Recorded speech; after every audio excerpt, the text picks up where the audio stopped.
अस्सलाम वालेकुम वरहमतुल्लाहि वबरकातुहू। उम्मीद है कि आप सब खैर आफियत से होंगे और मेरी वीडियोस का सिलसिला चल ही रहा है, आप लोगों को पता भी है। लेकिन आज हमने एक अलग हटकर टॉपिक चूज़ किया है और ये टॉपिक बहुत ख़ास होने वाला है, बहुत इंपॉर्टेंट टॉपिक है। और आज हम बात करने वाले हैं फिटनेस से रिलेटेड चीज़ों के बारे में। जैसा कि आपको इस बैकग्राउंड से दिख भी रहा होगा, आज हम एक बेहतरीन जयपुर के एक बेहतरीन जिम में मौजूद हैं और आज हमारे साथ मौजूद हैं हमारे बहुत ही आदरणीय और बहुत एक्सपीरियंस व्यक्ति मोहम्मद अकरम सर।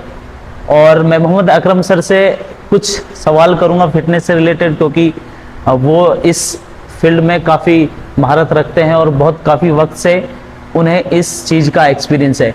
तो मोहम्मद अकरम साहब सर, मैं आपसे शुरुआत करना चाहूँगा कि सर आप अपने बारे में थोड़ा हमारे दर्शकों के लिए, और आपकी जर्नी कब स्टार्ट हुई और ये जर्नी कब से यहाँ तक पहुँची, किस किस स्टेज से गुजरकर आज आप इस स्टेज तक पहुँचे हो। अस्सलाम वालेकुम, नमस्कार। मेरा नाम मोहम्मद अकरम है और मैं पिछले 3 साल से इस जिम को रन कर रहा हूँ। इससे पहले मैं तलवलकर्स था, जो कि एक अच्छी जिम, प्रोफेशनल जिम में काउंट होती है। तो मेरे जो सर्टिफिकेशन हुए हैं सब उसी जिम से हुए हैं, तो थोड़ा सा एक्सपीरियंस हो गया है। जी जी। हालांकि इस फील्ड में रोज़ अपग्रेड होती है, जी जी। एक्सरसाइजेज अपग्रेड होती है, रोज़ आपको न्यूट्रिशंस के बारे में नई नई चीज़ें जानने को मिलती है। तो इसमें ये नहीं कह सकते कि हम बहुत ज़्यादा अपने आप में एक्सपीरियंस है, या वो दावा करना बेवकूफ़ी है मेरे लिए। हाँ, कुछ बातें हैं जो मेरा एक्सपीरियंस है, उसके हिसाब से मैं ये कहूँगा कि फ़िटनेस आज हमारी रोज़मर्रा की ज़िंदगी में, डेली लाइफ की ज़िंदगी में बहुत अच्छा रोल क्रिएट करती है और उसके हमें ना एक नतीजे मिल भी रहे हैं। बहुत सारे लोग हैं कि ना बहुत कम एज के अंदर और बैक में प्रॉब्लम हो जाना, नीज़ में प्रॉब्लम हो जाना, ठीक है, उनकी कार्डिक मसल्स वीक होना, स्केलेटन मसल्स वीक होना। जी जी। हाँ, हमारा स्मूथ मसल्स होता है, ब्लड, यूट्रस वगैरह, ये सब। तो कुछ प्रॉब्लम्स बहुत ज़्यादा होने लग गई, कुछ तो क्या बोलूँगा। तो हमें फिटनेस पे वर्क करने की ज़रूरत है। तो सर, जैसा आपने बताया कि आप 3 साल से इस फील्ड के एक्सपीरियंस, इस जिम के ओनर हो आप। एक्सपीरियंस तो मतलब 2008 से मैंने इस फील्ड के अंदर मेरा सर्टिफिकेशन और मेरा वर्किंग एक्सपीरियंस है। सर, मैंने जैसे आपकी कुछ चीज़ें जानने की कोशिश की है कि आप एक्स क्रिकेटर भी रहे हैं। हाँ, आपने 17 अंडर 17 विजय मर्चेंट, मतलब मैंने स्टेट लेवल तक मैंने क्रिकेट खेला है और मैं मीडियम फास्ट बॉलर था और बैटिंग भी करता था। तो सर, ये क्रिकेट वाली जर्नी एंड कैसे हुई और फिर आप उसके बाद सीधे फिटनेस के इस पर्सनल ट्रेनर आप बन गए, तो वो थोड़ा सा जर्नी बताएंगे, उसके बाद फिर हम इससे रिलेटेड चीज़ें आपसे बातचीत करेंगे। क्रिकेट का शौक तो इंडिया में हर दूसरे बच्चे को होता है। जी। तो ऐसे ही मुझे भी था। पहले वो गली में क्रिकेट खेलते थे, फिर ऐसे ही हमारे पर्सनल ग्राउंड होते थे, सुबह उठ के जल्दी गिल्ले गाड़े और खेलने लग गए। आज की जैसी क्रिकेट नहीं होती थी। अब क्रिकेट बहुत एडवांस हो गई और बहुत एक्सपेंसिव भी हो गई। तो ऐसे ही क्रिकेट का शौक था, खेलते खेलते पहले टेनिस बॉल से स्टार्ट करी, फिर आगे बढ़ना तो हमने जयपुर एकेडमी स्टार्ट कर दी, जो मेरे घर के पास था। जी जी। तो फिर मैचेस खेलते रह गए, अपग्रेड होते गए, फिर ऐसे जयपुर से चांस लगा। तो उस टाइम सर फिटनेस का क्या उस टाइम पता था कि फिटनेस कितना इम्पोर्टेंट रोल अदा करती है कि स्पोर्ट्समैन की लाइफ में? वो मतलब इट इज़ अराउंड 2001, मतलब इट्स बीइंग ईयर्स, है ना, बहुत साल हो गए। तो उस वक्त ना लोग फिटनेस के प्रति, फिटनेस के लिए इतने ज़्यादा है ना अटेंड नहीं होते थे, जागरूक नहीं थे। बस क्रिकेट खेलते थे, नॉर्मल वार्म अप करा और बॉलिंग डाली और चलो घर हो गया काम, ये सारा। तो सर, आज जो आपने इतना सारा एक्सपीरियंस लिया है, तो आज स्पोर्ट्समैन के लिए कितना मायने रखती है फिटनेस? फिटनेस बहुत ज़्यादा मायने रखती है। अगर आपकी मसल्स, आपके जॉइंट्स, आपके इंटरनल जो ऑर्गन्स होते हैं ये हेल्दी नहीं होंगे, अगर आप मेंटली प्रिपेयर नहीं होगे, फिजिकली प्रिपेयर नहीं होगे, तो आप कोई भी गेम्स को ना ढंग से नहीं खेल सकते। ओके। तो उसके लिए आपको फिटनेस करनी ही पड़ेगी, ईच एंड एवरी मसल्स पे आपको वर्क करना ही पड़ेगा। सर जैसे आप जिम ट्रेनर हो, ऑनर भी हो इस जिम के, सर एक आम लड़का जो बिल्कुल स्टार्टिंग में है, तो आप सर उसके लिए क्या गाइडलाइंस देते हो शुरू में जब वो एंटर करता है, आपके यहाँ एडमिशन लेता है, तो आप उसे शुरुआत में क्या चीजें सिखाते हो जो उसको समझनी भी चाहिए एक जिम स्टार्ट करने से पहले? या तो सर आप उसे इक्विपमेंट्स के बारे में नॉलेज होती होगी शायद, ये आप बताएं किस तरीके से आप उसे नॉलेज देते हैं? कोई भी जब बिगनर्स जिम के अंदर एंटर होता है तो हमारी जिम्मेदारी ये बनती है कि उसको एक्सरसाइज की फॉर्म, पोजीशन अच्छे से हम उसको बताएं, गाइड करें। वो इसलिए अगर वो सही फॉर्म में और सही पोस्चर में वर्कआउट नहीं करेगा तो उसको इंजरीज होने के चांस ज़्यादा हो जाते हैं। Okay okay. और बिना सीखे हम कुछ भी काम करेंगे तो हमें नुकसान ही होगा। इसलिए यू शुड लर्न फर्स्ट, पहले आपको सीखना ही पड़ेगा, ठीक है? और फिर आपको वो एक्सरसाइज करनी पड़ेगी। जैसे स्टार्टिंग में कोई आया बिल्कुल स्किनी है, स्किनी मतलब बहुत पतला सा आदमी, जिनकी है ना जो स्केलेटन मसल्स है वो बहुत ज़्यादा वीक है, तो वो अगर आता है तो हम उनको कैसे ट्रीट करेंगे? जो वो जिम में आते हैं तो पहले तो हम थोड़ी सी ब्रीफिंग करते हैं उनके बारे में कि भाई आपको कोई इंजरीज तो नहीं है, आपको कोई डिजीज तो नहीं है, ठीक है। हाँ, ये जरूरी है।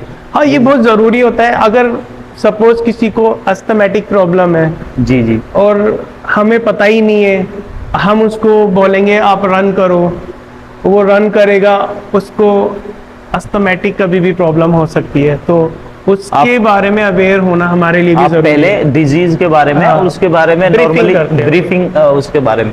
सर जैसे दो तरीके के, मैं जैसे मुझे एक्सपीरियंस, दो तरीके के इंसान थे। एक तो बहुत ही दुबला पतला होता है जो मेनली ये इस पर्पज के लिए आता है कि मैं थोड़ा वेट गेन कर लूं और थोड़ा शेप हो जाए। एक बहुत ही वेट वाले आते हैं आपके पास, तो सर इनका मोटिव किस तरीके से आप इनको मोटिवेट करते हो? और सर ये जो आप इनकी डाइट की प्लानिंग दोनों के लिए, एक बार एक जो जिसका वेट लो है और एक जिसका वेट बहुत ज़्यादा है, उनके लिए, दोनों के लिए थोड़ा सा आप डाइट का प्लान अगर आप बता दो तो शायद हमारे व्यूवर्स इस चीज़ से काफ़ी नॉलेज लेंगे।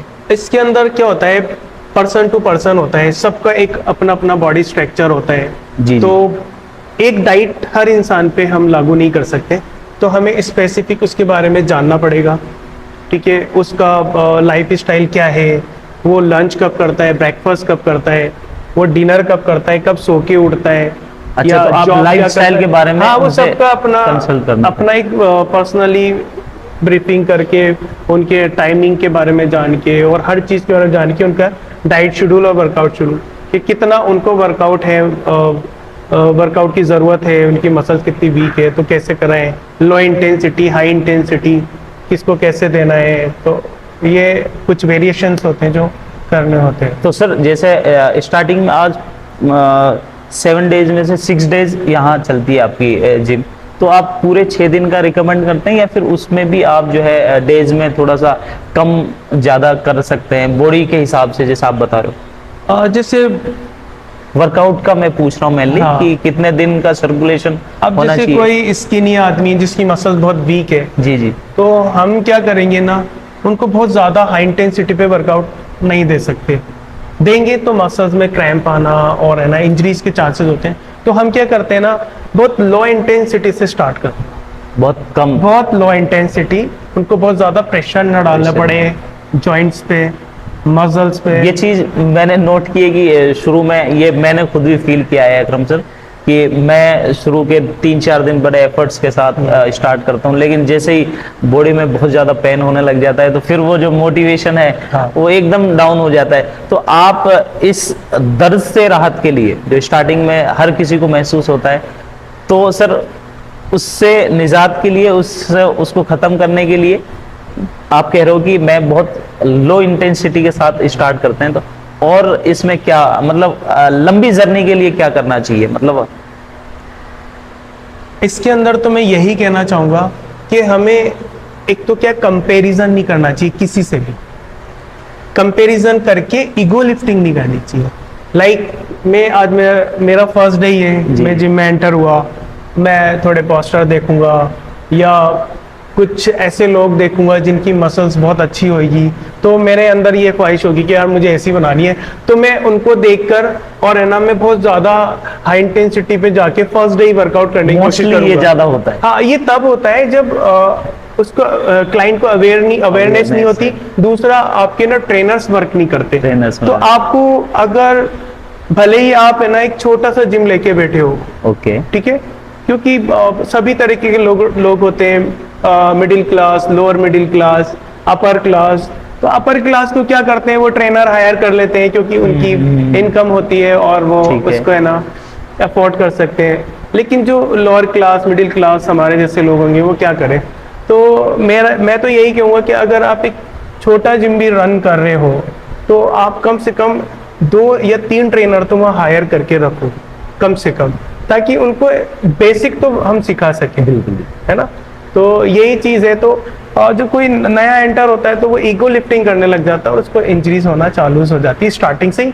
और वो स्टार्टिंग में वैसे भी जोश होता ही है कि यार जिम जाऊंगा तो मुझे बॉडी बनानी है। पड़ोस वाले को देखकर। हाँ, वो बहुत टी शर्ट्स खरीदेगा, लोअर खरीदेगा, बढ़िया शूज खरीदेगा। और वैसे भी है ना? जिम का जो माहौल होता है वो बहुत ही यूनिक अच्छा होता है और यहाँ लोग एटमोस्फियर अच्छा होता है, एनर्जेटिक होते हैं, म्यूजिक होता है। हाँ। और फिर यहाँ पर बहुत सारे लोग होते हैं जो वर्कआउट करते हैं, सारे क्लाइंट।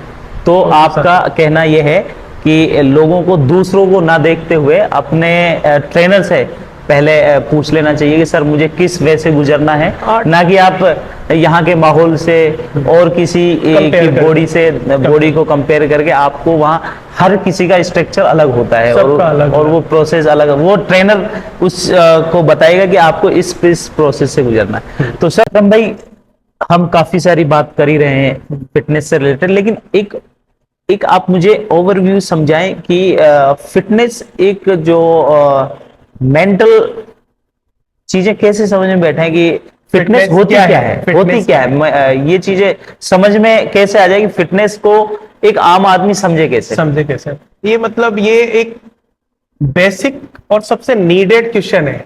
मतलब हम इसको बोल सकते हैं कि ये सबसे मेन क्वेश्चन ही स्टार्टिंग में होना चाहिए। What is fitness? ये फिटनेस होती क्या है? जनरली फिटनेस के 5 कंपोनेंट्स होते हैं।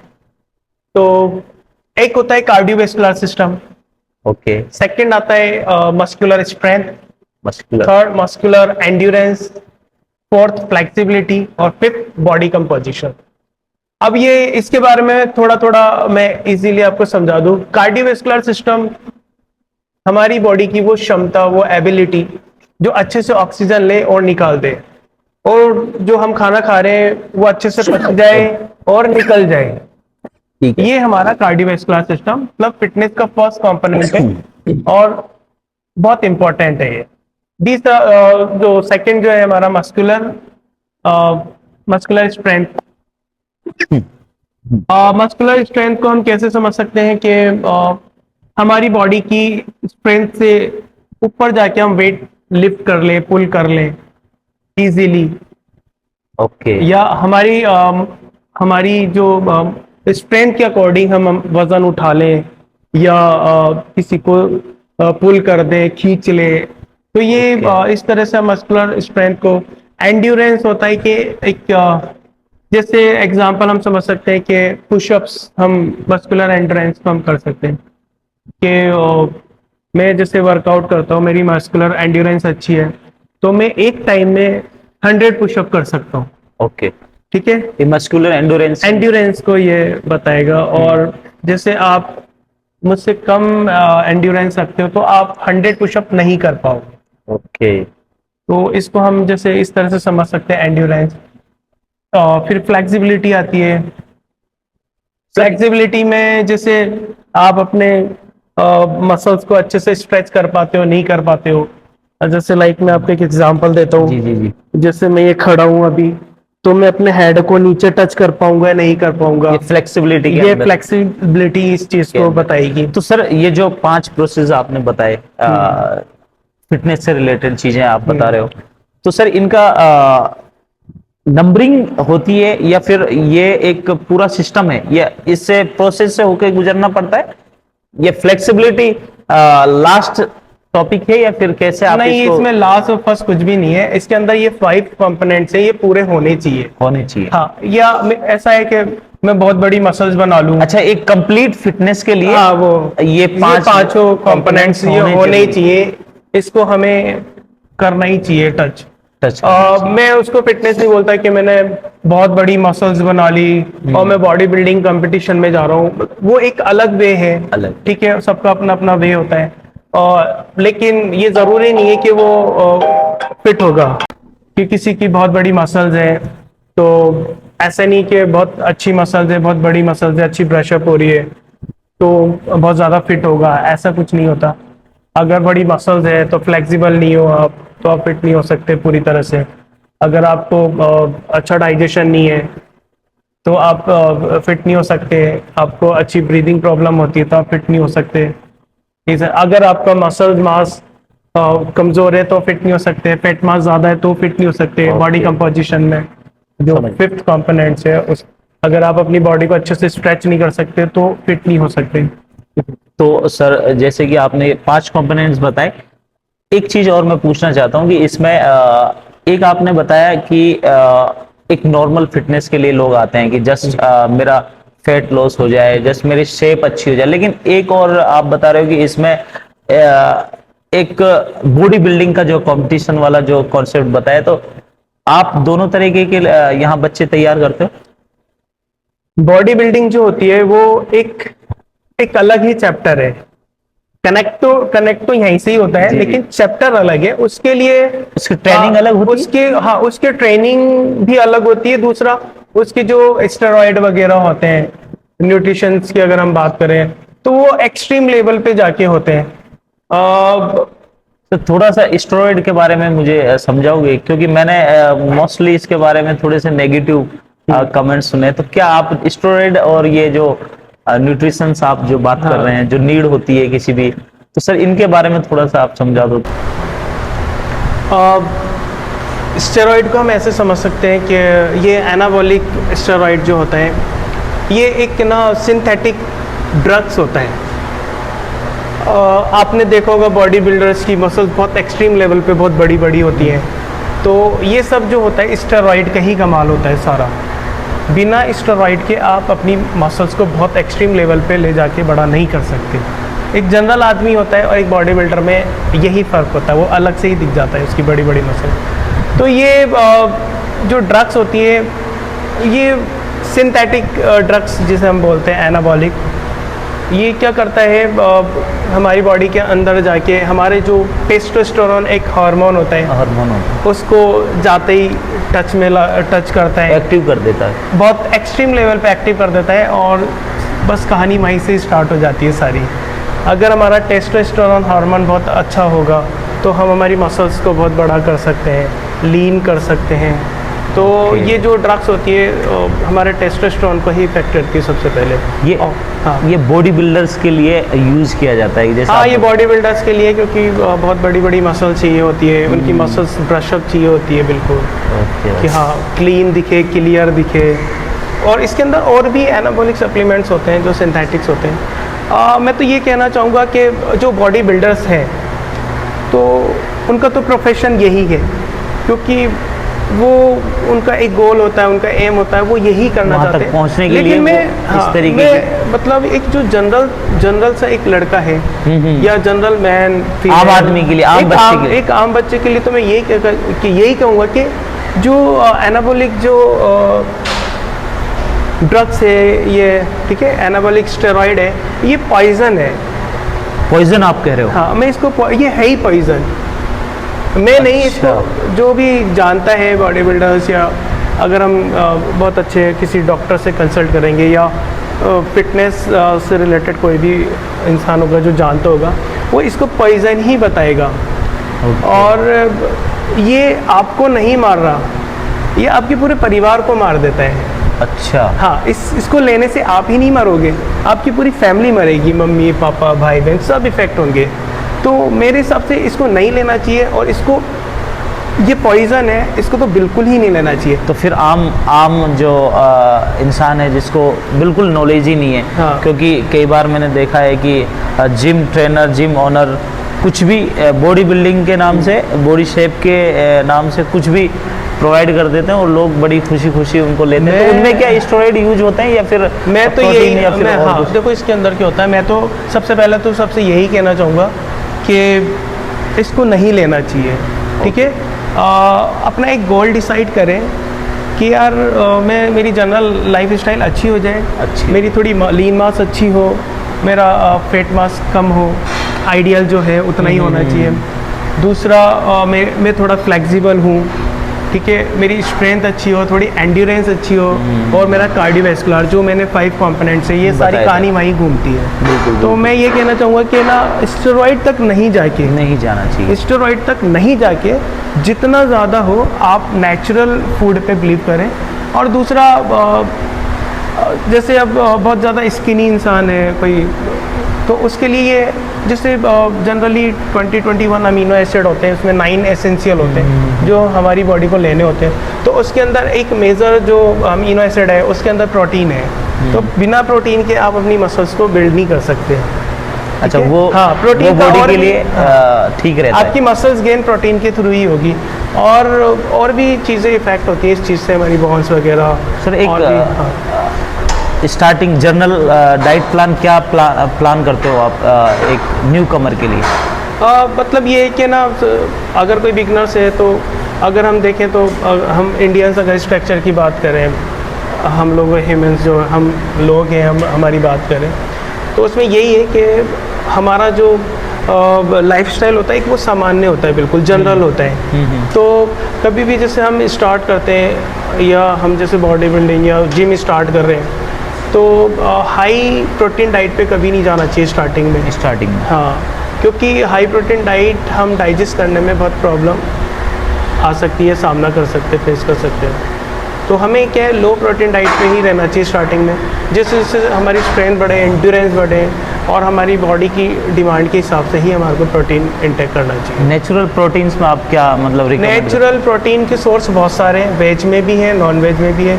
अगर कोई इंसान है नॉन वेज नहीं खाता तो वो वेज के साथ जा सकते हैं। दूध में हमें प्रोटीन मिलता है और हमें सोया से प्रोटीन मिल जाता है, और दालें हैं, राजमा है, आप नट्स के साथ जा सकते हो उसमें। पनीर हो इसमें? हाँ, वो दूध, पनीर, हाँ, वही। डेयरी प्रोडक्ट आ गया।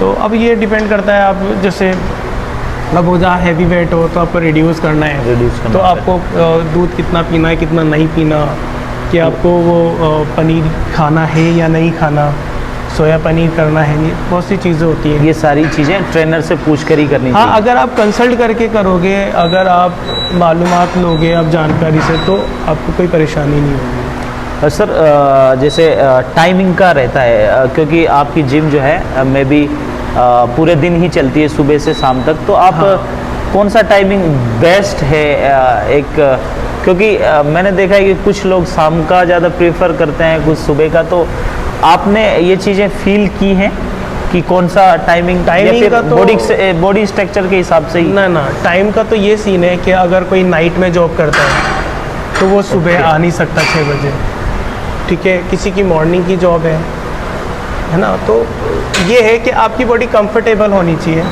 ओके। हाँ, आपको कंफर्टेबल फील होना चाहिए, उसी टाइम आपको उसी time वर्कआउट में आपको- और कम से कम 8 से 9 घंटे की आपको नींद लेनी है कम से कम। ओके, इसमें 8 से 9 घंटे इतना तो नींद- सोना, क्योंकि मसल रिकवरी वगैरह सारी चीज़ें होती हैं। अच्छा अच्छा। हाँ, अगर मसल रिकवरी नहीं होगी तो आपको इंजरीज होने के चांस होंगे। ओके सर, बहुत कुछ सीखने को मिला अकरम सर से। अकरम सर, आखिरी सवाल मैं इस पॉडकास्ट को ख़त्म करूँगा। न्यू कमर के लिए या फिटनेस लवर के लिए आप क्या संदेश और क्या मैसेज देना चाहते हैं? मैं एक ही जैसे मैसेज मेरी तरफ से तो यही होगा कि अगर आप बॉडी बनाना चाहते हो या फिटनेस के अंदर अपनी बॉडी को सही करना चाहते हो तो you have to knowledge, first you gain knowledge. पहले आप नॉलेज लें और फिर उस चीज़ को करें। ठीक है। अगर बिना नॉलेज के करोगे तो आपको इंजरीज होने के चांस इंजरीज होने के चांसेस। फिर वो आपका फर्स्ट एक्सपीरियंस लास्ट एक्सपीरियंस हो जाता है कि मुझे जिम में ये प्रॉब्लम हो गई, वो प्रॉब्लम हो गई, जो कि मोस्टली होता है ये। अब इसमें क्या होता है ना, जो जिसके पास पर्सनल ट्रेनर है तो वो ट्रेनर देखता है 1 घंटा 1.5 घंटा पूरा टाइम देता है, तो उसमें क्या इंजरीज के चांसेस कम होते हैं और उसके अंदर ये होता है कि आपके जो गोल अचीविंग टाइम होता है वो जल्दी जल्दी से आपको नियर तक ले जाता है। हाँ। ओके सर, आपसे बातचीत करके बहुत अच्छा लगा, मुझे भी बहुत कुछ सीखने को मिला और उम्मीद करता हूँ कि जितने भी मेरे दर्शक हैं जो मुझे सुनते हैं, मुझे देखते हैं, ये आज का हमारा पहला पॉडकास्ट है और ये हमारे अकरम सर के साथ ये पॉडकास्ट रहा, बहुत मज़ा आया। उम्मीद करते हैं कि आप भी इसमें बहुत कुछ सीखने को लोगे और किसी नेक्स्ट पॉडकास्ट में और इसमें खुलासे के साथ बातचीत करेंगे। तो ये उम्मीद है कि आप हमारे साथ हाजिर तो रहेंगे। बहुत बड़ी है, फिटनेस इंडस्ट्रीज अब बहुत बड़ी हो गई, रोज़ नए इसके अंदर आपको कुछ ना कुछ चेंजेस मिलेंगे। ओके सर, बहुत बहुत शुक्रिया आपका, thank you so much. Thank you.